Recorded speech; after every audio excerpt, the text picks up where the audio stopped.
안녕하십니까. 환경강의 김주일 교수입니다. 여러분들 어떻게 수강생 여러분들 잘 지내고 계세요? 학교에서 떨어져서 원격으로 수업을 하다 보니까 여러분들이 어떻게 진도는 잘 따라오고 있는지 또 뭐 궁금한 것들 질문은 없는지 여러 가지가 많이 궁금하네요. 어쨌든 여러분들 멀리 떨어져 있더라도 수업을 좀 잘 챙겨서 따라오시기 바라고요. 그리고 최근에 새로 수강 신청을 하신 분들이 있죠. 그분들은 1장과 2장에 해당하는 자료를 지금이라도 이제 보고 제출을 하면 괜찮으니까 여러분 그렇게 진행을 하시면 되겠습니다. 자, 그동안 우리가 1장하고 2장 내용을 다뤘는데요. 여러분 보시면 알겠습니다만 환경 그리고 환경과학을 이해하기 위해서 필요한 가장 기초적인 어떤 상식이랄까요? 지식, 개념들 그런 것들을 이제 배웠던 단원이다 이렇게 보실 수 있을 것 같아요. 그리고 오늘부터 이제 하시게 될 3장은 3장에서부터 아마 길게 봐서는 아마 8장까지도 어떤 내용을 포함하고 있냐면 주로 생태학이라는 내용을 포함하게 돼요. 생태학. 이칼러지라고 그러죠, 영어로. 이칼러지, 생태학이라는 건 뭐냐면 이른바 말 그대로 생태계 그리고 자연계를 이해하는 학문이에요. 자연계를 이해하기 위한 학문. 자, 그런데 여러분들 이 생태학이라는 것들이 꼭 자연계에만 적용되는 것은 아니에요. 최근에는 뭐냐면 사람들의 사회를 이해하고 사람들의 사회를 발전시키고 지속 가능하게 만드는 어떤 그런 기본적인 아이디어를 제공하는 학문이 되고 있어요. 예를 들어 볼까요, 여러분들? IT 생태계라는 여러분 얘기 들어보셨죠? IT 생태계. 대기업과 자잘한 어떤 중소기업들이 서로 간에 합쳐가지고 이른바 시너지를 만드는 그런 어떤 기업들 간의 연결관계? 그걸 이제 생태계라고 그러죠. IT 생태계. 그러니까 생태학에서 배운 이제 자연계의 원리가 어떻게 보면 거꾸로 사람들의 사회 속에서도 도입이 되는 거예요. 그러니까 우리 경제, 우리 산업, 또 우리 사회관계 그런 것들이 보다 지속 가능하기 위해서는 생태학의 원리를 우리가 사실은 적용해 와야 되는 시대가 되었다 이렇게 얘기할 수가 있다라는 거예요. 자, 그런 측면에서 생태학을 이해하고 공부한다는 것들이 비단 생물을 이해하는 것만이 아니라 바로 우리 사회와 우리 자신을 이해하고 또 그런 것들이 어떻게 또 향후에 지속 가능하게 발전해 나갈 것이냐 그런 것들을 이제 배우는 학문 분야로 또 말하자면은 한 단계 발전을 했다 이렇게 여러분들이 이해하시면 되겠어요. 자, 그런 생각을 가지고 우리 생태학 부분을 좀 들어가 보도록 하겠습니다. 자, 3장 내용 한번 들어가 봅시다. 3장 내용 아까도 말씀드렸지만은 이제 기본적으로 에코시스템에 대한 것들, 그러니까 생태학, 생태계에 대한 것들이다라고 얘기를 말씀드렸어요. 자, 여기에 요 내용을 들어가기 전에 먼저 여러분들 이컬러지라는 단어를 한번 우리가 분석을 해봅시다. 이컬러지라는 것은 사실 이게 영어 단어로 알고 있지만 이 영어 단어의 근원은 히라고 해요. 그리스어라는 거죠. 그리스어라 가지고 이게 사실 뭐냐면 오이코스 플러스 로고스. 로고스 하면 여러분 어제 많이 들어봤다. 성경 공부 열심히 하던 분들은 로고스라는 것들이 이제 신약성경이 이제 그리스어 히라보로 됐잖아요. 그래서 말씀, 요한복음이나 이런 데서 이제 요한일서나 이런 데서 말씀이라고 얘기할 때 그 말씀이 그러니까 영원한 본질이죠. 모든 어떤 현상들의 근원에 있는 본질, 그렇죠? 그 본질을 이제 그리스 철학에서는 로고스라고 그랬어요. 그래서 성경에서 그걸 받아들여 가지고 말씀이 로고스라고 이제 번역이 돼 있다. 그래서 근원이에요, 근원, 본질. 뭐에 대한 오이코스 하면 이거 홈이에요, 홈. 그러니까 홈에 대한 본질. 그러니까 생태학을 이제 사실은 이 어원을 추적해 보면 어떤 거예요? 남의 집이 아니라 바로 우리 자신, 우리가 살고 있는 집에 대한 어떤 학문이라는 것이죠. 그러니까 동식물들이 우리는 도시에 살고 동식물들은 따로 밀림에서 정글에서 자연에서 살고 이런 개념이 아니고 사실 우리 자신의 집을 들여다보기 위한 학문이다. 이렇게 여러분들이 이해를 하시면 되겠어요. 자, 그래서 오늘은 What are they? 그들은 무엇인가? 그리고 어떻게 그들은 작동해 나가는가? 그 부분인데 한번 보도록 할까요? 자, 케이스 스터디가 나오는데 바로 그림을 한번 들어가 보면 자, 이게 열대우림 지역에서 나타나고 있는 안타까운 현상이에요. 열대우림. 열대우림이 뭐냐면 이제 여기도 나오지만 트로피칼 레인포레스트죠. 트로피칼 레인포레스트. 트로피칼 레인포레스트가 이제 의미가 있는 게 뭐냐면은 전 세계에 이제 일종의 어떤 자연계의 핫스팟을 이루고 있어요. 핫스팟. 핫스팟이란 게 뭐냐면 말이 좀 이상하니까 여러분들이 후끈하고 짜릿한 이상한 걸 생각할 것 같은데 그게 아니고 핫스팟이라고 그러면 생태계의 이제 핫스팟을 얘기해요. 보면 크게 봐서는 이제 육상의 한 군데 그리고 수상이 아니라 뭐 해저겠죠. 해저의 한 군데 정도 볼 수 있어요. 육상에는 핫스팟 생태계적으로 많은 종들이 한꺼번에 몰려있는 굉장히 뭐랄까 다양한 어떤 생태계의 집합. 그게 지상에서는 어디냐? 바로 트로피칼 레인 포레스트라는 거예요. 열대 우림 지역이라는 거죠. 연중 온난하고요. 비가 계속 와. 그렇기 때문에 어떤 자연계의 변동이 없이 동식물들이 계속 자랄 수 있는 환경이에요. 그래서 대략 여기서 한 지구 생태계의 약 50% 정도가 트로피칼 레인 포레스트에서 발견된다라고 그래. 그야말로 핫스팟이 아닐 수 없죠. 자, 해저로 가볼까요? 해저로 가보면 그런 데가 어디 있을까? 해저에서 어떤 일종의 어떤 밀림의 역할을 하고 있는 곳. 뭐 우리는 잘 알 수는 없지만 사실 코랄 리프라고 해가지고요. 산호초섬이라고 해요. 산호가 이렇게 덩어리져가지고 광물 위에 미생물이 붙고 그게 알록달록한 색이 나고 하면서 이렇게 여러 가지 살아가는 생태계가 이루어지고 있죠. 걔네들이 이제 해저에서는 여러 생물들이 뭐 깃들여 사는 굉장히 중요한 지배 역할을 하고 있더라는 거예요. 그러니까 얘네들도 한 50% 정도를 갖다가 좌지우지하는 굉장히 큰 덩어리라는 거야. 근데 문제는요, 이 전체가 대략 지구 표면의 면적으로 봤을 때는 한 2에서 3%밖에 안 돼요. 자, 한 50% 정도씩을 보유하고 있는데 면적으로는 2에서 3%밖에 안 돼. 자, 핫스팟이 왜 핫스팟인지 알겠죠? 또 그리고 우리가 어떤 걸 깨달을 수 있습니까? 핫스팟을 잘 보존해야지만 자연 생태계가 유지가 되겠구나. 자, 이거 망치는 거 금방이죠? 망치는 거 금방이야. 근데 이걸 망치면 50%가 날아간다는 얘기가 되니까 중요하지 않을 수가 없죠. 그래서 우리가 트로피칼 레인 포레스트의 이런 어떤 현상에 대해서 관심을 가질 수밖에 없더라는 거예요. 근데 안타깝게도 이게 이렇게 갔으면 좋겠는데 이게 이렇게 갔다라는 거예요. 여러분 위성 사진을 보면요, 이게 색깔이 짙어지고 깊어질수록 밀림이 훨씬 더 우거져 있는 거예요. 그러니까 이런 데가 이제 밀림의 코어인 걸 알 수 있죠. 이렇게 물이 흐르는 아마 어떤 수맥도 있을 것이고 나무들이 이렇게 쫙 자라고 있죠. 자, 그런데 바로 그런 데를 갖다가 가서 시체 말로 작살을 내버렸네. 완전히 사람이 건드리고 간 데는요 자연적이지가 않아. 뭔가 칼을 대고 갖고 손을 대고 나면 굉장히 이제 부자연스러운 형태가 생기는데 진짜 완전히 난도질을 해버린 것 같죠. 우리 공시학부 오면은 이제 설계 실습실에 가면은 학생들이 칼로 모형을 만들고 그러다 보면 책상 위에 이런 자국이 남고 그러는 걸 보는데 마치 그 장면 같아요. 그래서 이게 큰 문제입니다. 핫스팟인 트로피칼 레인 포레스트가 이렇게 빨리 사라져가고 있다는 것들. 그런 것들이 이제 지금 어떤 결과를 몰고 올지에 대해서 굉장히 두려움이 많다. 이런 상황의 지금 처음에 케이스 스터디에 설명이 되고 있어요. 자, 3.1절로 한번 들어가 봅시다. What keeps us and others organism alive? 우리를 살아가게 만드는 어떤 것들은 무엇이냐? 여기서는 생물들이 살아가게 하는 생물, 동물, 식물, 또 우리 포함해서 자, 생물들이 살아가게 하는 거대한 무기물로서의 환경을 얘기하고 있어요.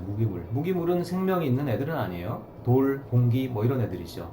근데 걔네들이 기가 막히게 생명들이 살아갈 만한 환경들을 유지해주고 있다는 거예요. 그 구조를 좀 보자라는 것이지.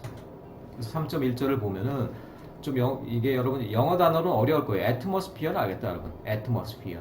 스피어 하면 어떤 세계, 그들이 어떤 뭉쳐있는 덩어리 이런 걸 얘기해요. 그러니까 공기 덩어리, 그러니까 대기권이죠. 그 다음에 하이드로 하면은 이건 물을 얘기합니다. 물.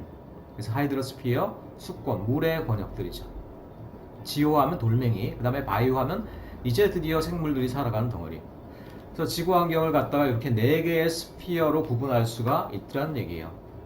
그래서 우리가 살아가는 건 이 바이오 스피어에 한정되어 있을 뿐이야.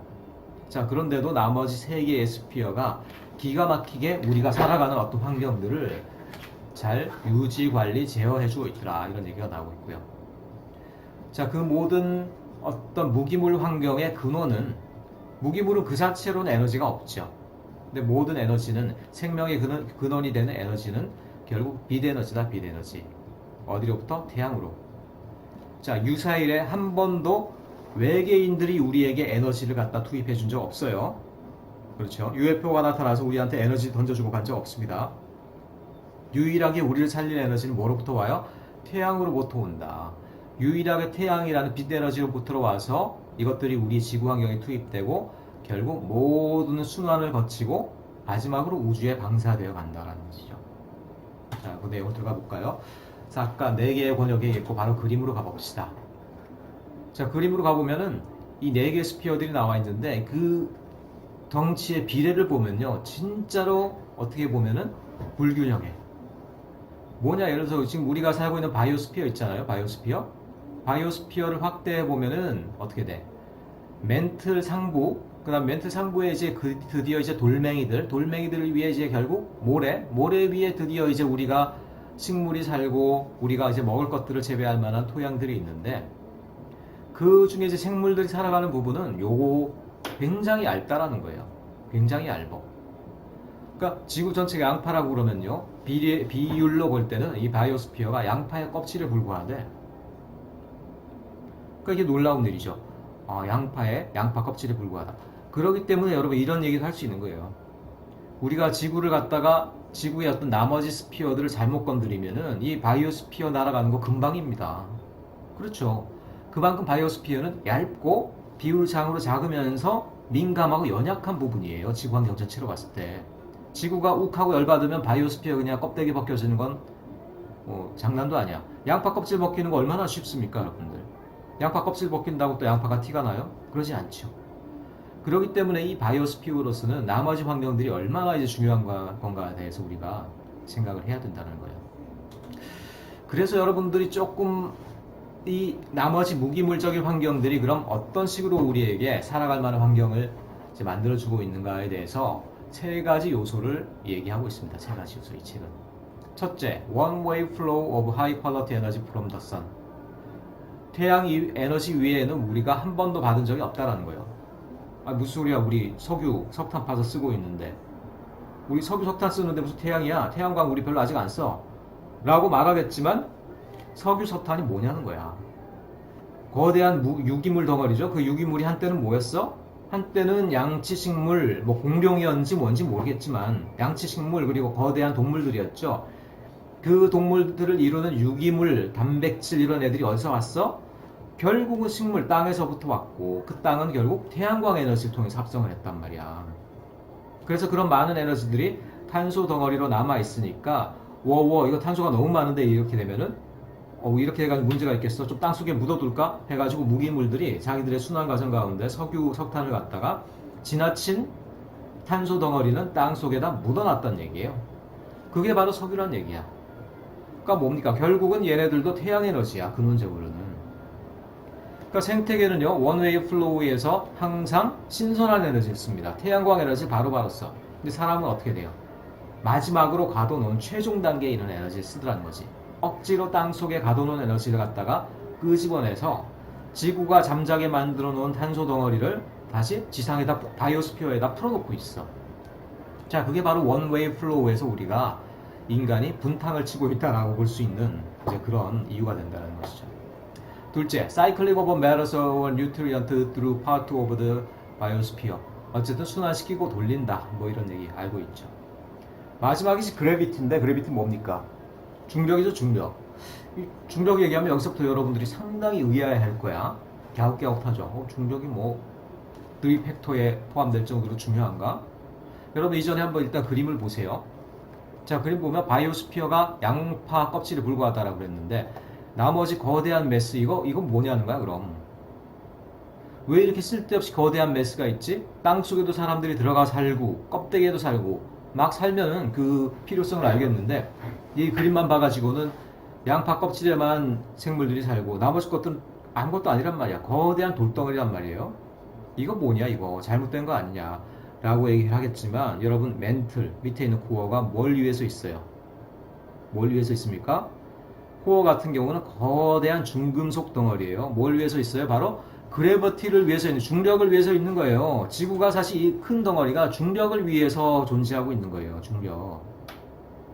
중력이 없으면 어떻게 돼? 편하죠. 물건 들기도 편하고 넘어질 일도 없고. 과연 그럴까? 그렇지 않죠. 그렇지 않고 일단 당장 바이오스피어들이 우주 공간으로 날아가 버리겠지, 튀어가 버리겠지 막 이렇게. 그리고 중력이 없으면 마찰력도 없잖아요. 애초 어떻게 돼요? 생물이라는 이 질량 덩어리가 합성이 되질 않아. 중력이 없으면. 그렇잖아. 차곡차곡 쌓아야지 매스가 생기는데 흩어져 버리는데 뭔 매스가 생겨. 중력이 오히려 어떻게 됩니까? 오히려 유기물 형성의 근원적인 힘이라는 거야. 그래서 여러분 중력을 잘 이해해야 돼요. 우리를 아프고 고통스럽고 무릎 깨지게 하는 힘이 아니라 사실 우주의 근원적인 힘입니다. 그래서 여러분 인터스텔라 같은 영화를 보면은 요새 또 물리학자들이 어떤 얘기를 하냐면 이 중력이 또 시공간을 이렇게 관통하는 힘이래네 또. 예전에는 이제 뭐 뉴턴의 만류 인력이나 이런 데서는 덩어리진 것들은 서로 간에 끄는 힘이 있다 이런 정도만 생각했는데 현대 물리학에서는요 중력을 또 어떻게 이해하냐면은 중력이 시공간을 왜곡시킴으로써 생기는 힘이다. 뭐 뭔 얘기인지 모르겠어. 하여튼 그렇게 설명을 한다는 거야. 그래서 얘네들이 때로는 시간을 뛰어넘는 힘이 될 수도 있다. 그래서 인터스텔라라는 영화 보면은 응? 어떤 저 아재가 자기 어린 딸한테 딸이 이미 다 크고 난 후에 한참 후에 과거의 딸에게 신호를 보내잖아요. 살려줘 뭐 이런 식으로 가지 마 이런 식으로 뭘 통해서 중력을 가지고 장난을 쳐가지고 과거의 딸에게 신호를 보냈다 이런 얘기 나오는데 그거 보고 여러분 황당했죠. 근데 그게 그냥 황당하기만 한 게 아니라 그래도 나름 현대 물리학에서 중력이 가진 의미에 대해서 조금 어느 정도 해석을 해서 스토리를 쓴 거다 이렇게 여러분들이 이해하시면 되겠다는 거예요. 자, 중력 중요하다는 거. 자, 그리고 이제 이 순환 과정에서 생기는 문제들 여러분 알고 있죠. 지구온난화 문제인데 태양광 에너지가 와서 쓰고 어느 정도 다시 또 배출이 돼야 되는데 배출하지 않고 꾹 잡아두면 결국 어떻게 됩니까? 이 연약한 바이오스피어들이 너무 가열돼 가지고 양파 껍질들이 벗겨져 버리겠다라는 거야 지금. 자, 그런 얘기가 이제 지구온난화 얘기다. 자, 3.2절로 이제 넘어가 보겠습니다. What are the major components of ecosystem? 생태계의 가장 중요한 구성 요소들은 무엇인가? 요 단원, 요 2절 같은 경우는 여러분들이 고딩 정도 생물 시간에서 이미 다 배운 것들이다. 여러분 그렇게 보시면 되겠어요. 어떤 유기체들은 스스로 양분을 만들다. 영어로 뭡니까? 프로듀서, 생산자라고 그러죠. 생산자. 어떤 것들은 다른 유기체를 소비해. 그러니까 풀을 잡아먹는 다른 유기체인 풀을 잡아먹는 초식동물이 있을 거고요. 그리고 그 놈들을 다시 잡아먹는 또 육식동물이 있고 그것마저 또 다 잡아먹어버리는 우리 또 중국에서는 뭐 박쥐까지 먹는다라고 그러는데 뭐든지 다 잡아먹는 또 사람이라는 것들도 있지 또. 그리고 어쨌든 근데 사람이 최종 승자인 줄 알았는데 그게 아니라 결국 그 모든 걸 포함해서 이 모든 것들을 분해하는 영어로 decomposer 분해자라고 그러죠. 분해자가 있다. 생산자, 소비자, 분해자 이런 구분들 여러분 너무 잘 아시죠? 자, 요게 생태계가 구성되어 있는 가장 낮은 단위에서부터 가장 큰 덩어리까지를 갖다가 쭉 이렇게 세워놓은 것들이에요.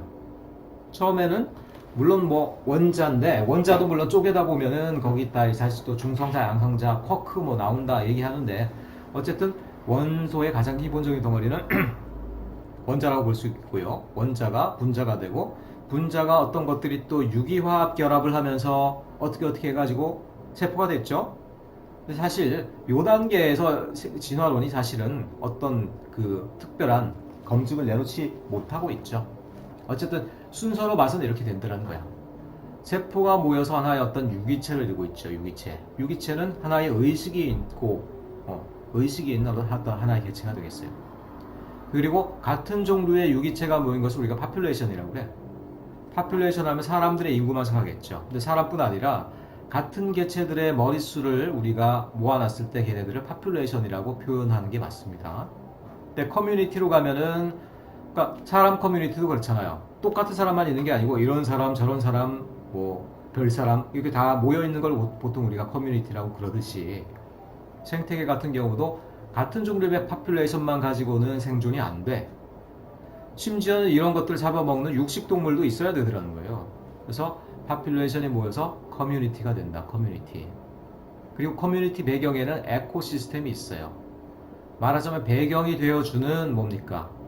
배경이 되어주는 산과 들, 물, 기후, 온도 변화, 밤과 낮, 중력 등등등. 자, 그런 배경이 되는 애들이 이제 에코시스템이라는 거야. 물론 우리가 일상적으로 에코시스템을 얘기하면 이걸 다 포함하죠, 그냥. 근데 이런 어떤 생태계의 구분상으로 얘기하자라고 그러면 이 커뮤니티가 거하는 배경이 되는 그런 부분을 사실 우리가 에코시스템이다 라고 얘기를 한다는 거예요. 그래서 그 에코시스템을 전체를 총괄하면 그게 이제 바이오스피어인데, 이것도 지구 전체로 봤을 때는 그저 양파 껍질에 불과하더란 얘기야. 넘어갈까요? 그래서 생태계는 어바이오틱, 어가 들어가서 반대죠, 반대. 바이오틱 하면 이제 생물, 그러니까 유기물인데 무생물이 되겠죠, 무생물. 얘네들은 의식이 없어요. 워터, 에어 뭐 이런 것들이죠. 그리고 바이오틱 하면 얘네들은 이제 유기물 덩어리가 돼가지고 얘네들은 의식도 있고 하나의 어떤 성장도 하고 유기물의 어떤 특징을 보이는 애들입니다. 동식물만 생각할 게 아니라요, 마이크로오브스, 그리고 요새 뭐 한참 난리가 난 이제 걱정되는 우리 바이러스 같은 경우 또 애매해가지고 어바이오틱하고 바이오틱 사이를 살짝 걸쳐있는 희한한 놈들이라고 그러죠. 여러분 바이러스가 막 눈 달리고 뾰족뾰족 이빨 달리고 막 달려드는 이런 그림 봤을 텐데 그거는 이제 옳지가 않죠. 바이러스는 실제로 그 자체로는 생존할 수 없는 생명이 아니에요. 근데 얘네들이 일단 사람 몸에 들어오면 어떻게 돼요? 이게 RNA 구조를 하고 있는데 얘네들이 사람의 세포에 침투해 들어가가지고 자기 자신을 계속 복제를 해내. 그러면 복제해낸 것들이 또 다른 세포에 가서 계속 잠식을 하면서 그 세포를 갖다가 병들게 하더라는 것이죠. 그게 이제 그래서 얘네들은 자체적으로는 어바이오틱이 가까운데 바이오틱을 이용한다는 측면에서 또 바이오틱하기도 하고 굉장히 이제 특별하고 애매한 존재들이, 무서운 존재들이라는 거죠, 한마디로. 자, 여러분 잘 알겠습니다만 생태계의 연결고리예요. 그래서 에너지를 보통 식물들이 태양광을 통해서 이런 어떤 유기물 에너지를 합성을 하고 그것들을 초식동물들이 먹고 육식동물들이 또 꿀꺽하고 결국은 분해돼서 땅으로 가버리고 뭐 이런 얘기 들었을 거예요. 그래서 여러분 생산자, 소비자 뭐 여러분 얘기 많이 들으셨죠? 그래서 태양광을 통해서 유기물이 어디에서 제일 많이 합성되나를 봤더니만 역시 어떻게 돼요? 이런 거대한 밀림, 적도 부분의 밀림에서 상당히 많은 양의 에너지들이, 태양광 에너지들이 유기물의 형태로 합성이 됩니다. 또 그리고 어디에서 이런 습지, 늪에서 또 굉장히 많은 생산이 일어나요. 그러니까 육상에서 어떻게 돼요? 아까 핫스팟이라고 얘기를 했지만 트로피컬 레인포레스트, 그 다음에 습지, 늪 이런 데를 갖다가 우리가 막 개발해버리고 다 없애버리면 어떻게 됩니까? 태양광을 통해서 유기물을 생산하는 굉장히 중요한 생산처가 다 사라져버린다는 거예요. 그러니까 이런 데를 우리가 보존하기 위해서 이제 주의해야 되는 이유가 바로 거기에 있다는 것이죠. 이제 초식동물들이고 육식동물들 벌써 뭐 하나 뜯어먹었네. 이걸 보고 이제 쟤네들 왜 저렇게 살아만 하지 막 얘기하지만 사실은 얘네들도 에너지 순환 과정 가운데 이렇게 해야만 되는 거라는 거예요. 예를 들어서 얘네들이 어느 날 갑자기 절에 들어가가지고 육식을 포기하겠다 이렇게 하면 어떻게 돼요? 그렇게 되면 초식동물들이 급속히 늘어나겠지. 그럼 얘네들이 풀을 다 뜯어먹겠지. 그럼 민둥산이 되고 사막화가 이루어지겠지. 어떻게 됩니까? 지구 생태계 전반이 무너지는 거예요. 결국 에너지 순환을 위해서 단계별로 올라갈 수밖에 없게 그렇게 만들어져 있다는 거야. 육식동물들도 다 자기들도 그럴만하니까 그렇다라는 거예요. 자, 그리고 그 뒤에 이제 마지막으로 분해해주는 분해자가 있는데 여기까지가 이제 고딩들 수준이고요. 약간 대딩 정도 가면 하나 정도 또 더 배우는 게 좋아. 디트라이티보어라는 건데 발음도 좀 어렵죠. 발음 잘했다. 디트리보어라는 건데 디트리보어. 요거를 갖다가 굳이 이제 한국말로 조금 표현을 하자라고 그러면은 분해자란 말은 미리 썼으니까 저는 이제 이 수업에서 분쇄자라고 쓰고 싶어요. 분쇄자. 내가 만든 말이야. 그래서 이거 너무 멀리 퍼뜨리지 마세요. 분쇄자라는 건 뭐냐면 대표적으로 얘네들이 어떤 애들이 있냐? 여러분들이 되게 싫어하는 애들이 나와요. 곰팽이, 버섯. 얘네들을 뭐라고 그러냐면 또 균류라고 그러는 거 여러분 알고 있죠? 얘네들 특징이 뭐예요? 특징이 뭐냐면 단단한 어떤 유기물 덩어리에 자잘한 흠을 내요. 빵꾸로 구멍을 내기도 하고 흠을 내기도 하고. 그래서 얘네들이 또 굉장히 역할이 심각하게 있다라는 거 아닙니까? 무슨 역할이냐면은 보시면 여러분 이 거대한 하나의 나무 원통이죠. 얘네들이 쉽게 분해되냐면 절대 그렇지 않습니다. 그냥 분해가 안 돼요. 미생물들이 침범을 해야 되는데 워낙 이 식물들은 세포벽이 단단해서요. 미생물들이 쉽게 침투를 못해. 굉장히 오랜 분해 시간이 걸려요. 근데 어떻게 됩니까? 여기에 아까 디트라이보어가 나타나는 거예요. 얘네들이 나타나가지고 걔네들이 이제 디트라이보어 또는 디트리터스 피더라고 그러는데 여기 보면은 균류들이 대부분 많이 있고요. 그 다음에 개미도 있고 뭐 딱정벌레도 있고 그런데 얘네들이 주로 이 단단한 유기물질에다가 흠을 내주는 역할을 합니다. 그러니까 다른 미생물들이 침투하는 길을 내주는 역할을 해요. 곰팡이도 바로 그런 역할을 한다는 것이죠. 그러니까 여러분 곰팡이 보면 늘 불쾌하고 어떻게 저런 생물들이 있을까 막 혐오스러운데 걔네들도 또 그럴만 하니까 또 그렇더라는 거야. 그게 바로 생태계라는 거예요. 그게 바로 생태 다양성이라는 거야.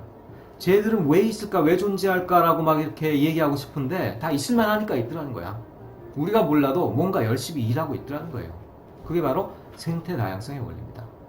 그래서 여러분 디트라이보어스 또 여러분들이 분쇄자로 조금 알아두면 좋겠다. 그래서 모든 유기물이 썩기 위해서는 디컴포저 말고도 이제 사실 또 디트라이터스 피더라는 어떤 새로운 또 우리가 잘 모르고 있는 종류의 역할이 굉장히 크다. 심지어 곰팡이 마저도 역할이 있다 이런 것들인데 자 여기서 이제 우리가 또 한번 좀 알아봐야 될 것들이 좀 우리가 잘못 생각하고 있는 부분들이 좀 있어요. 그러니까 자연계의 순환을 갖다가 우리가 인간들이 여러 부분에서 좀 가로막고 있는 부분들이 많은데 그것들을 한번 좀 보도록 하겠습니다. 그래서 우리가 조금 여기서 오해하고 있는 게 뭐냐면은 부패한다는 것들이 얼마나 자연계에서 중요한 굉장히 중요한 과정인가를 좀 오해하고 있는 경우가 있다는 거예요. 그러니까 사람들이 그동안 만들어 놓은 물질, 인공적인 물질들, 화학 물질들이 사실은 썩지 않고 부패가 안 되기 때문에 굉장히 문제가 많거든요. 그래서 지금 같은 경우는 오히려 썩고 부패하는 그런 플라스틱을 만들기 위해서 지금 이렇게 노력을 하고 있다는 거예요. 그 정도로. 실제로 여기 이제 기사들을 보다 보면 이런 것들도 많이 나오죠. 그러니까 사람들이 만들어낸 인공적인 물질들이 얼마나 이게 썩는데 오래 걸리는지, 이런 것들이 지구에 쌓여서 얼마나 부담을 주는지 이런 얘기들이 나오고 있다는 것이죠. 그러니까 뭡니까?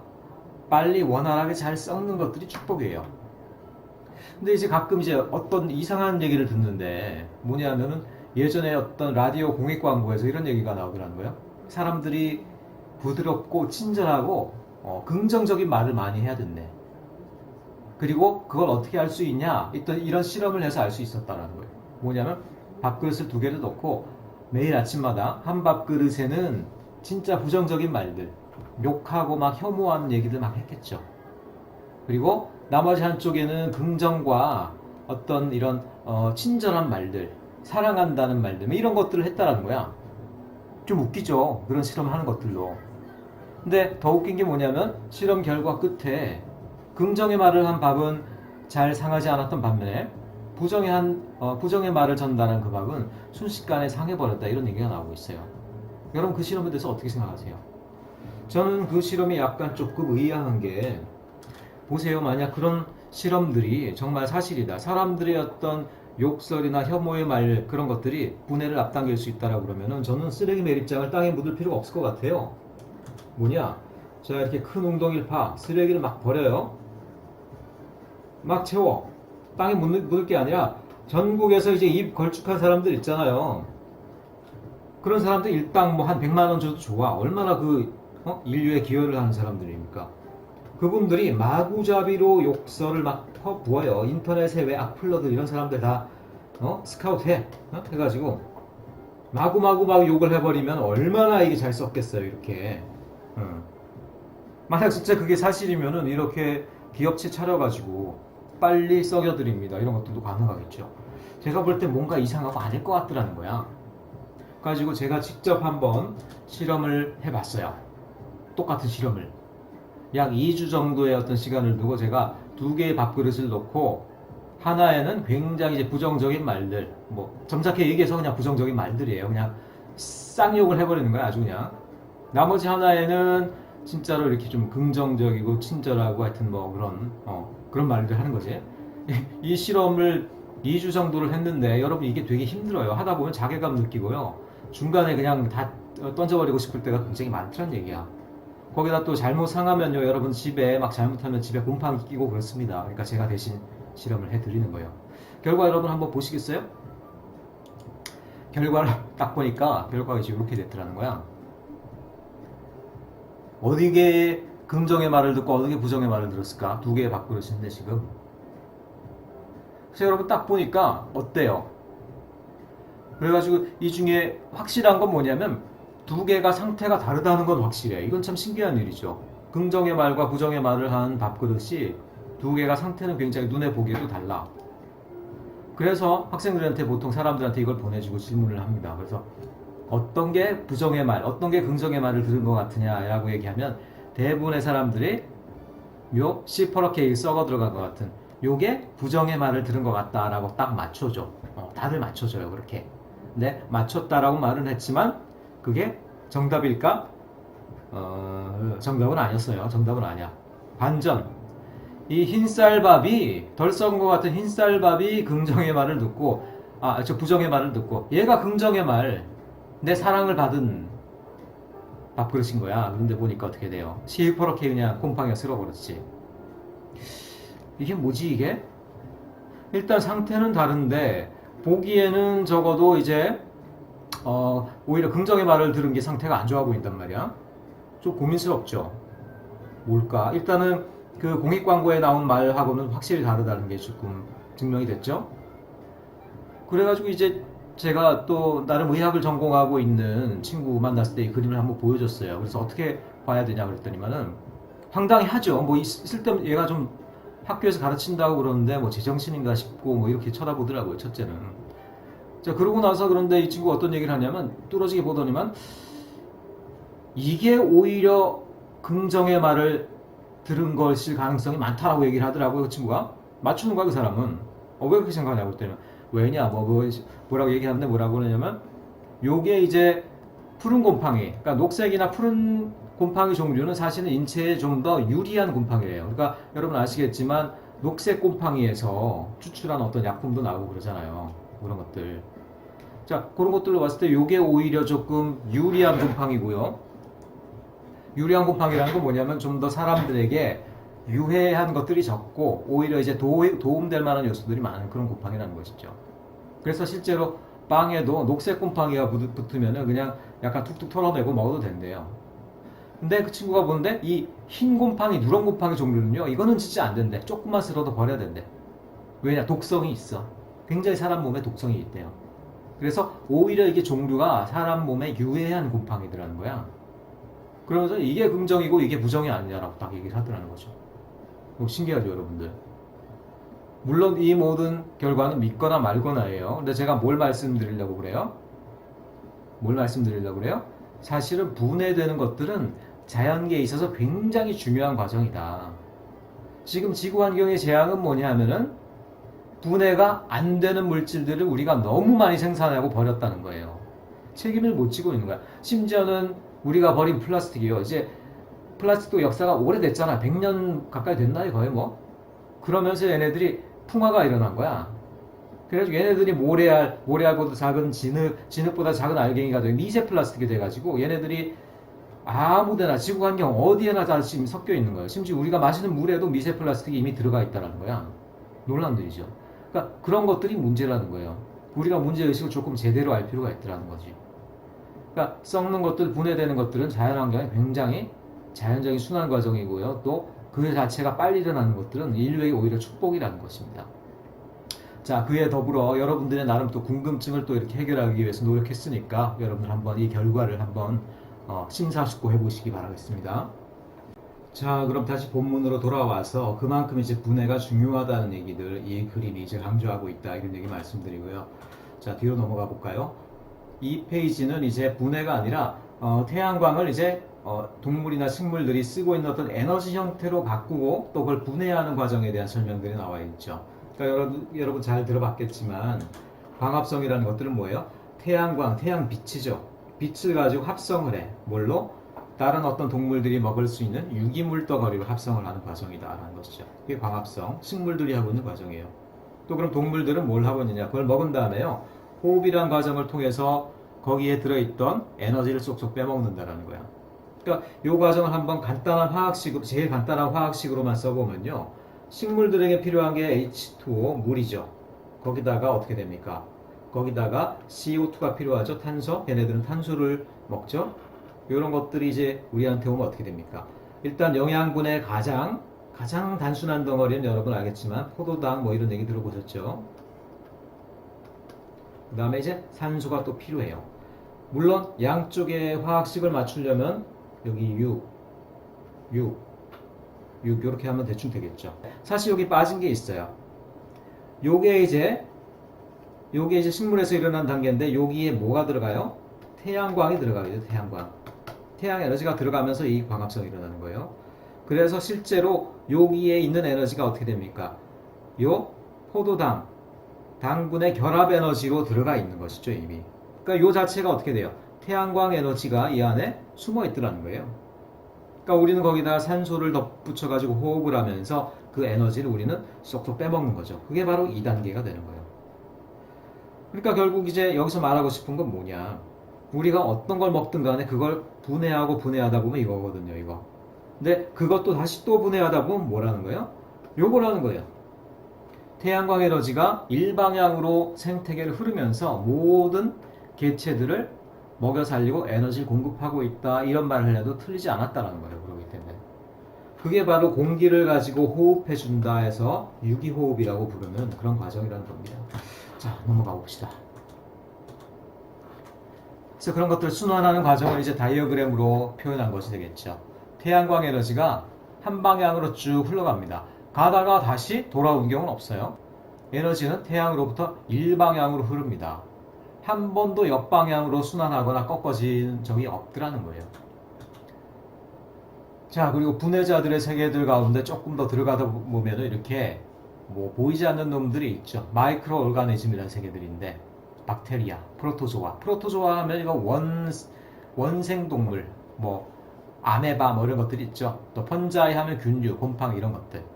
3.43 그건 특별히 이제 에너지 순환 부분에 대해서 얘기를 하고 있죠. What happens to energy in an ecosystem?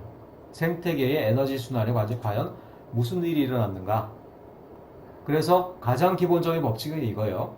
태양광으로부터 일방향으로 흘러 들어오는 에너지. 근데 이미 우리가 과학 법칙에서 어떻게 됩니까? 연력학 제2법칙을 배웠죠. 연력학 제2법칙이라는 건 뭐냐면은 에너지를 운반하거나 사용할수록 그 에너지의 효용은 훨씬 더 팍팍 줄어들어간다라는 거예요. 자, 이거는 대략적인 비율로 봤을 때 생태계가 단계별로 올라갈 때 트로픽 레벨 단계별로 에너지가 얼마나 감소가 되는가를 나타내주는 그림이에요. 그러니까 처음에 생산자들이 만만큼의 에너지를 갖다 생산했어요. 근데 그 다음에 그것들을 먹는 소비자들이 있을 거 아니에요?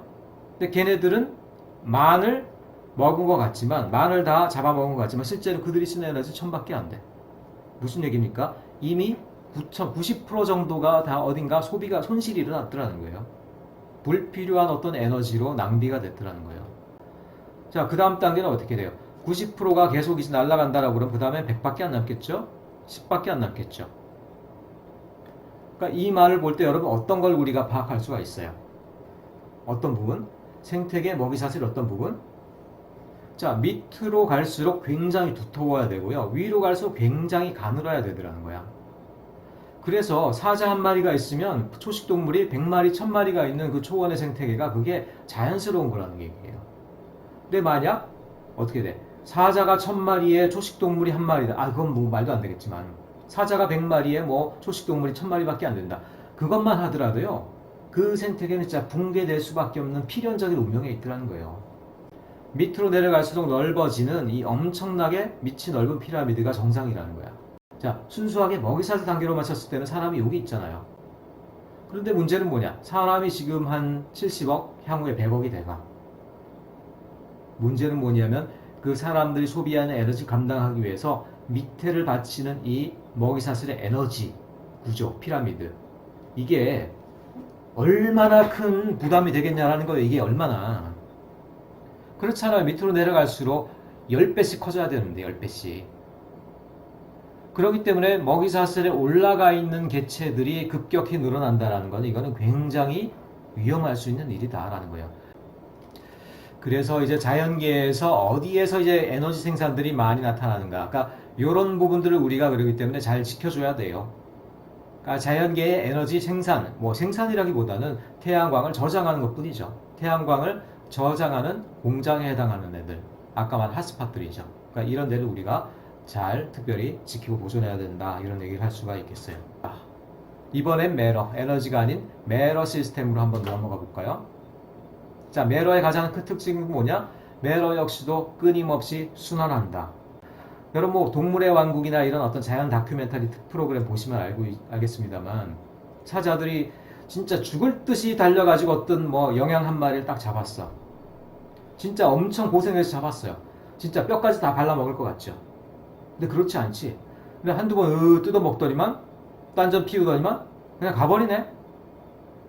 그러니까 고기가 그대로 남아있어. 아유, 저럴 거면 뭘 저렇게 잡았나 싶은데 아니죠. 그 다음에 하이에나, 그 다음에 조금 더 작은 오소리, 뭐 너구리 등등 와가지고 같이 나눠 먹더라는 거야.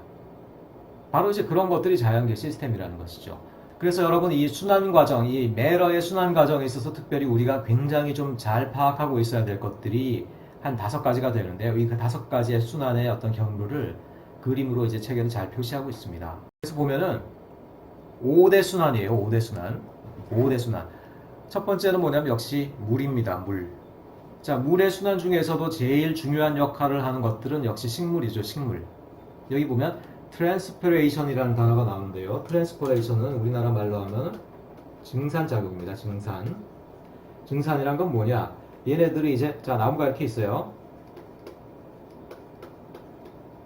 이파리 막 있겠죠, 이렇게. 근데 이파리 하나하나를 보면은 얘네들이 뭐냐면 땅 속에 있는 물기를 갖다가 모세관 현상으로 쭉 뽑아 올려요.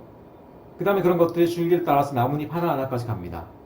나뭇잎 하나하나에서요, 우리 눈에 보이지 않는 작은 물방울로 공기 중으로 막 퍼뜨리는 거예요, 얘네들이. 그게 바로 증산작용입니다. 그러니까 나무는요, 땅 속에 있는 물을 다시 공기 중으로 끌어올리는 역할을 해요. 육지 중에서도 이렇게 습기가 충만하면서 비가 또 자주 내리게 하고요. 그러면서 동식물들에게 물을 공급하고, 이런 역할을 하는 것들이 바로 나무, 식물들이 하고 있는 증산작용의 역할이라는 거예요. 보통 우리는 바다에서 이제 비가 올라와서 육지에 뿌리는 것만 생각하는데 그것만 가지고는 안 돼요. 그것만 가지고 안 됩니다. 여러분, 비가 많이 내려도요, 비가 많이 내려도 폭풍이나 아니면 장마철 그때 왕창 내려버리면 그거는 생태계에 도움이 안 돼요. 오히려 해가 돼버립니다. 사계절 고르게 잔잔하게 내리는 비가 많을수록 좋아요. 그렇죠? 근데 그런 비는 어떤 걸 통해서 가능하냐? 아까도 얘기했지만 바로 증산작용이 그런 비를 일으킨다는 거예요. 바로 바다로 다 떠내려 보내면은 그거는 굉장히 자연 환경에 좋지가 않더라는 거예요. 근데 어떤 경우는 그런 물을 잘 관리하는 게 되느냐? 바다로 빨리 돌려보내면 안 돼. 바다로 찔끔찔끔 야금야금 흘려보내면서 계속 육지에서 물을 많이 머금고 있어야 돼요. 그러려면 어떻게 됩니까? 나무가 많아야 되겠죠? 나무가 많아서 그 물을 이렇게 모세관 현상으로 뿜어 올린 다음에 공기 중으로 펑펑 증산작용을 해줘야 되겠죠. 그런 와중에 이제 강도 이렇게 물이 많이 흐르게 되고요. 호수에도 물이 흘러 들어가게 되고요. 더 중요하게는 지하로 물이 흘러 들어가면서 지하 수층이 이렇게 올라오게 돼. 그러면서 이쪽이 이제 비옥한 땅이 돼간다는 거예요. 비가 안 내려서 사막이 된다라고 그러면 그건 너무나 자연스러워. 근데 비가 오는데도 사막화가 되는 이유는 무엇이냐? 원래는 비 많이 내려오는 것이 이렇게 습지였을 거 아니에요. 습지. 늪이었을 거 아니에요. 이렇게 비가 많이 오는 건. 근데 그렇게 물이 풍부한 곳을 동식물만 좋아하는 게 아니라 사람들도 좋아해. 사람들도 그림과 같은 호수 옆에 별장 짓고 거기다 도시 개발해서 농업용수, 공업용수, 생활용수로 막 공급하고 그러면 너무 편해. 어떻게 돼요? 거기에 도시가 딱 발생했겠죠? 이렇게. 도시가 딱 발생했어, 이렇게. 그러니까 비가 잘 내리는 곳에 도시가 발달하는데 도시는 어떻게 돼요? 물을 증산작용을 하나요? 물을 자기들이 품고 있고 안고 있나요? 그렇지 않죠. 여기가 다 아스팔트 바닥으로 바뀌어버려요. 비가 떨어져요. 그럼 어떻게 됩니까? 땅 안에 있는 거대한 하수도 시스템이 빗물을 모아다가 어떻게 됩니까? 강으로, 바다로 바로바로 보내줘요. 자기들이 물을 모아다가 자연계들이 써먹지 못하게 바다에다 바로 방류를 해버리네. 이러니까 당연히 사막화가 일어날 수밖에 없겠죠. 그래서 도시에서도 이제 빗물을 좀 오랫동안 갖고 있으면서 그러면서 또 여러 가지 재활용할 수도 있게 하기 위해서 여러 가지 이제 고민을 하고 있죠. 그러니까 이런 것들이 뭐냐면 빗물 저장 시스템이라는 것들인데 보시면 알겠습니다만 위에는 지금 아스팔트로 되어 있는 주차장이에요. 근데 여기서 내리는 비를 바로 하수도로 보내는 게 아니라 밑에다 큰 저장고를 만들었죠. 뭐 하려고 저런데 저장을 해놓나? 저장해 놓으면서 어떻게 돼요? 일단은 바닥으로 이렇게 새어 들어가게 만드는 거지. 그리고 또 하나 뭐 여러 가지 또 좋은 방법들이 있겠죠. 빗물을 많이 모아놨으면 뭐 물론 빗물이 이제 먼지도 있고 하니까 사람들이 먹는 음용수로 쓰기에는 조금 부족함이 있어요. 근데 뭐 세차라든가 여러분 또 발 씻는 물이라든가 화장실 이렇게 플래싱하는 물이라든가 충분히 쓸 수 있죠. 그래서 이런 것들을 갖다가 사람들이 쓰는 상수도는 아니고요. 중수도 개념으로 해서 이렇게 공급하는 그러면서 훨씬 더 물을 아낄 수 있는 또 뭐 그런 용도로 활용할 수도 있고요.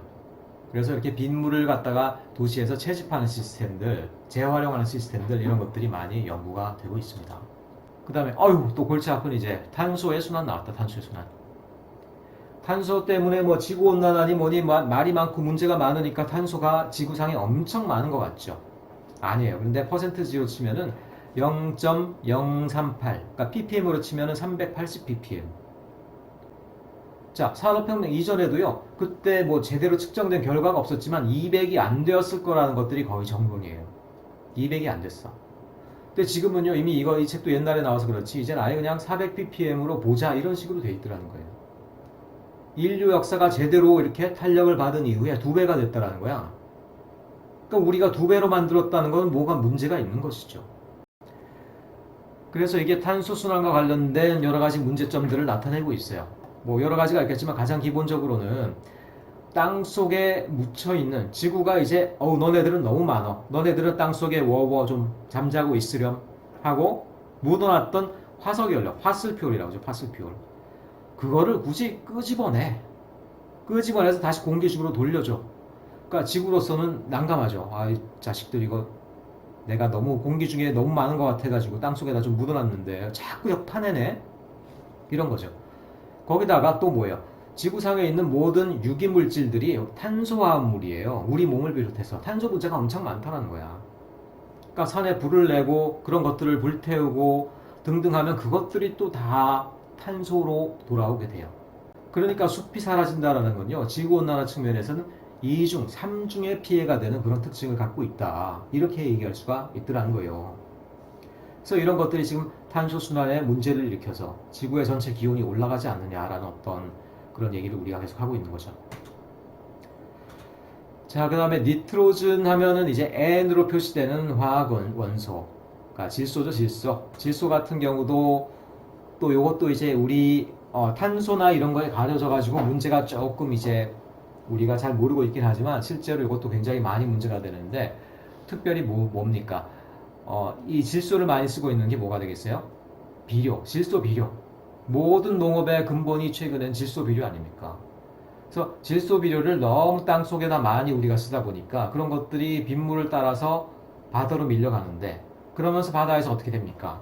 뭐 적조 현상을 일으키고 바다 생태계를 변화시키고 이런 문제들을 일으키고 있다. 이런 얘기를 또 하고 있어요.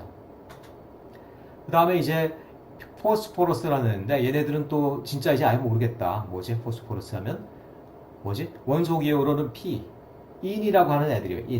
인? 그래봤자 여전히 모르겠죠. 뭐 나도 잘 모르겠어요. 근데 얘네들의 특징은 뭐냐면은 얘네들은 공기 중 순환이 잘 없죠. 그러니까 얘네들은 고체 상태로만 주로 왔다 갔다, 알갱이 상태로만 왔다 갔다 하는 애들이에요. 근데 문제는 뭐냐면 이것도 땅 속에 있는 인들을 너무 억지로 끌어내서 이렇게 바닷속, 물 속에다 넣는 바람에 역시 해양 생태계에 너무 일이 많이 생겨서 해양, 수상 생태계에 영향을 미치고 있다. 이런 얘기를 나와 있어요. 다만 얘네들은 공기 중으로 흐르지 않기 때문에 그 부분은 그래도 조금 안심해도 되는 그런 친구들이 되겠어요. 마지막으로 이제 설퍼다, 설퍼. 서핑이 아니고 설퍼. 황이죠, 황. 황이라는 것들인데 황하면 여러분들이 이제 불만이 많죠. 황 냄새 하면 사람들이 안 좋아하는 대표적인 냄새 중에 하나야. 근데 이 황이라는 건요, 자연계 상태에서도 가끔 굉장히 많이 뿜어냅니다. 바로 화산 활동이 일어날 때 뿜어내는 것들이죠. 그리고 석탄에 굉장히 많이 있어요. 땅을 파내면 무조건 이제 황은 많이 나옵니다. 근데 얘네들은 또 굉장히 큰 문제가 뭐냐면요, 그러니까 산업용 폐기물이나 산업용 에너지에서 황이 무조건 나오고 얘네들 태우면 또 무조건 공기 중으로 가. 그래서 이 공기 중에서 황화화합물을 만듭니다. 설퍼 다이옥사이드. 그러니까 황이 섞여 있는 화학 물질들을 만드는데 얘네들이 어떤 역할을 해요? 첫째는 스모그를 만듭니다. 뽀얗게 끼는 스모그들 있죠. 스모그를 만들어. 둘째는 얘네들이 또 비에 녹으면 뭐가 돼요? 비에 녹으면은 고스란히 비로 고이 가는 게 아니라 바로 이게 됩니다. 설퍼릭 애시드 레인이 돼요. 그러니까 황화합물이 물에 녹아서 빗물이 되면서 황산계통이 되더라는 거야. 그러니까 산성을 띤 물질이 되더라는 거예요. 그래서 그런 것들이 숲으로나 아니면 토양으로 스며들면 어떻게 됩니까? 식물 생태계를 해치죠. 그러니까 식물을 죽이고 토양을 죽여. 그러니까 산성화 작용, 토양 산성화가 일어난다는 거예요. 그렇기 때문에 이 황의 순환이 많아지게 되면은 특별히 이제 산성비에 문제가 생긴다. 그런 부분들로 이제 지구 환경들이 또 많이 우려를 받고 있다. 이런 얘기들을 하고 있어요. 자, 그래서 지금 오늘 본 것들은 주로 이제 생태계의 굵직굵직한 구조였죠. 그러니까 지구 환경이 뭐랑 뭐로 구성되어 있느냐, 또 그 안에 있는 어떤 무기물과 유기물은 또 어떤 패턴으로 구성되고 있느냐, 그 안에 있는 에너지랑 물질을 어떻게 순환하고 있느냐, 뭐 이런 얘기들을 이제 살펴봤고, 마지막으로는 그래서 그런 것들을 연구하는 생태계를 연구하는 과학자들이 지금 어떤 것들을 하고 있느냐, 살짝 좀 뜬금없는 내용이긴 하지만 어쨌든 앞의 내용과 또 자연스럽게 내용상으로는 연결이 되는 부분이에요. 어떤 것들을 연구하고 있느냐, 뭐 열심히 연구하고 있다는 것이죠. 현장에서도 연구하고 실험 연구도 하고. 다만 이제 환경, 생태과학은 또 이 문제가 뭐냐면 현장에서 조사해야 될 것들이 많아요. 실험만으로 끝나지 않을 것들이 많죠. 그러니까 실험실 안에 생태계를 갖고 올 수가 없으니까. 그래서 최근에 또 어떤 것들이 많이 개발되고 있어요? 수학적 기법과 모형 개발을 통해서. 그건 뭐냐면 컴퓨터 안에 이 자연환경에 대한 일종의 자연환경의 변수를 집어넣어서 시뮬레이션을 구현하는 거예요. 그래서 거기다 어떤 변화를 주었을 경우, 변화를 투입했을 경우 그 시뮬레이션 된 환경이 어떻게 변해가는가, 그런 식으로 생태계의 변화를 연구하더라는 거지. 그러니까 지구온난화 같은 경우도 마찬가지예요. 지구온난화 같은 경우도 지금 대부분의 연구자들이 어떤 실험 시뮬레이션 연구로 돌아갔습니다.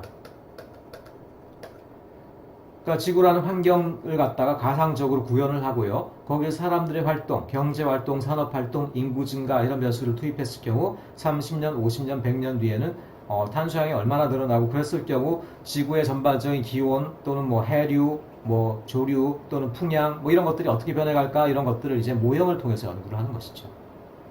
자, 그런 것들을 지금 해나가고 있다는 얘기들이 나오고 있고요. 요거는 뭐 재밌는 사례에서 여러분한테 간단하게 한번 소개를 하면 그래서 이제 필드 리서치에는 또 컴퓨터를 이용하는 뭐 GIS라든가 이런 기법들이 최근에 많이 활용되고 있다, 이런 얘기들이 나오고 있고요. 요거는 이제 우리가 궁금해하고 있는 사실을 하나 알려주기 때문에 조금 소개를 하고 넘어가고 싶은데, 여러분들이 예를 들어서 북극곰이 뭐 멸종되는 줄 알았는데 더 많아지고 있다, 뭐 이런 신문기사 보고 그런 적 있죠. 그래서 지구온난화는 거짓말이다, 북극곰은 더 많아지고 있다, 이런 어떤 기사를 본 적이 있었을 거예요. 근데 그거를 북극곰을 그 개체수를 어떻게 조사하는지를 여러분이 안다라고 그러면 그렇게 쉽게 그 결론을 얘기할 수가 없어요. 여러분이 예를 들어서 지구상에 나비가 얼마나 몇 개나 있는지를 어떻게 조사하겠어요?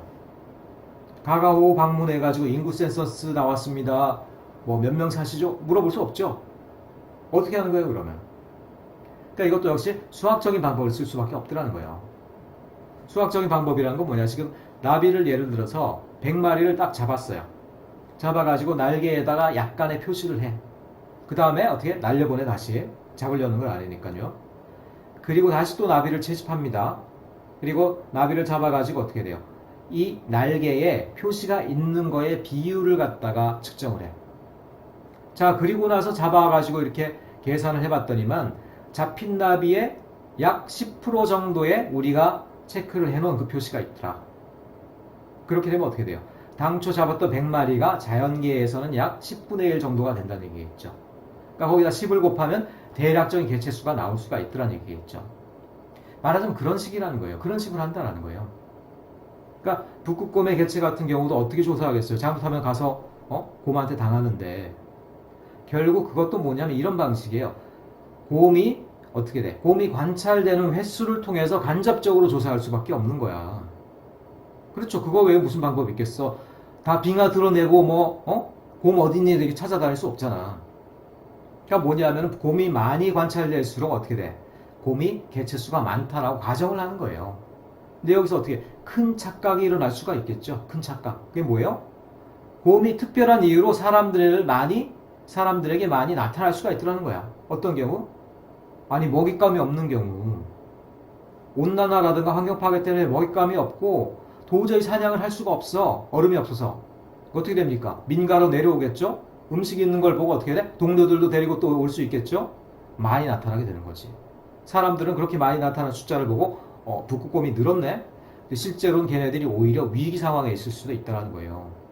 그러니까 사람들이 모르는 자연계에 대해서 너무 아는 척하면 안 돼요. 북극곰이 개체가 많아지고 있다? 그거는 뭐냐면은 굉장히 이런 착오에서 생긴 그런 잘못된 기사일 가능성이 있더라는 거예요. 그런 것들 여러분들이 좀 알아야 된다는 것이죠. 자, 그럼 이제 마지막 어떤 한 실험에 대한 소개를 하고 마치도록 하겠습니다. 아까도 얘기했지만 생태계 같은 경우는 현장 조사가 많고 또는 컴퓨터 시뮬레이션이 많고 실험실에 의한 연구는 그렇게 또 어려운 경우가 많다라고 했는데 그럼에도 불구하고 실제로 생태계를 실험실적으로 재현하는 어떤 엄청난 하나의 실험이 있었어요.